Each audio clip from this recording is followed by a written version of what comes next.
Okay, so this is what's known as the home screen of the iPad. You'll see all the icons here, messages, that's so the kids can instant message each other. We cannot remove that because Apple will not let us. There's a calendar here, so if they set up calendar events on their email account, that will populate to that desktop area. Notes, if they take notes, that will also sync with their Gmail accounts if they have Gmail set up, either school or a personal Gmail. Maps, pretty much everything else is self-explanatory. Here's the camera. If you tap the camera, it comes up with a screen here, and there's a front side and a back side camera. The camera button is located down here, and there's also a video. So if they slide that to the video, the iPad will take a video. So we're going to slide it back right now, and right now it's facing the back camera. I wave my hand over here, and you can turn it around to face the front camera. So we're going to put that back. Every time you want to go back to the home screen, you press this little button over here, the belly button I call it. It's the only one that presses in. There's another black button over here at the top. That's the front facing camera. So for demonstration about the apps that the kids are going to download, there is the normal app store right there. We do not want them going to that one because our apps are not in there. We're going to have them go to the second screen, and here's the Absolute Apps, the blue icon that says Absolute Apps with the arrow will get them to that screen, and you'll notice it's blank.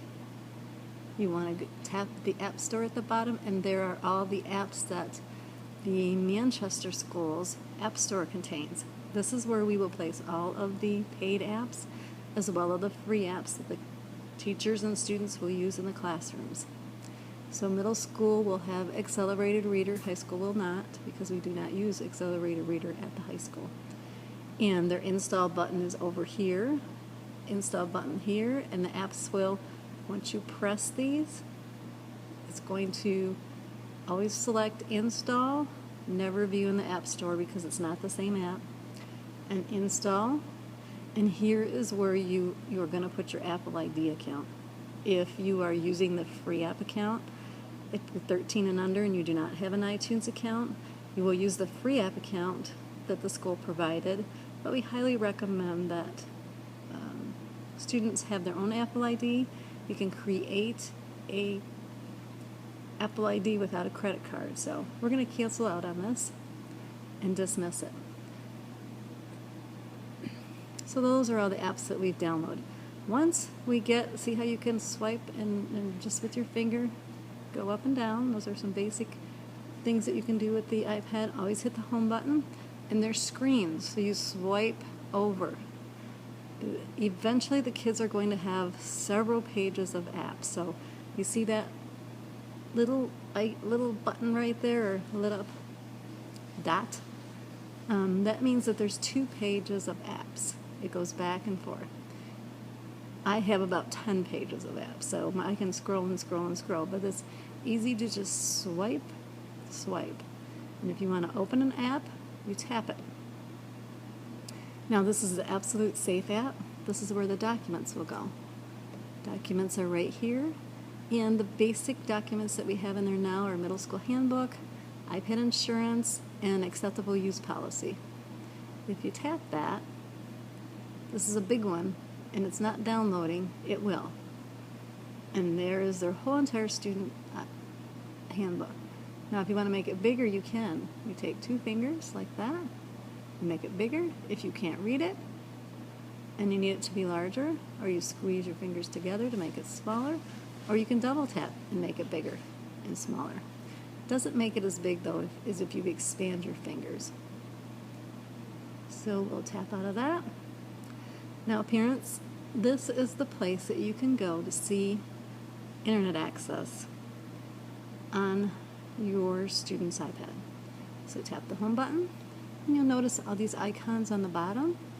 Safari, Mail, photos and music. Those are generic. They always stay there. No matter which page you're on, those are always there. So Safari is how you get to the internet. And I am just going to type in a different web address there.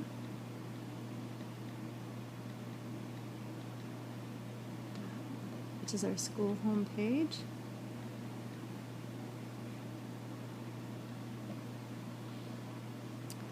And there's our home page. Notice there's no icons or pictures or anything at the top of the screen. You can't get to the different schools.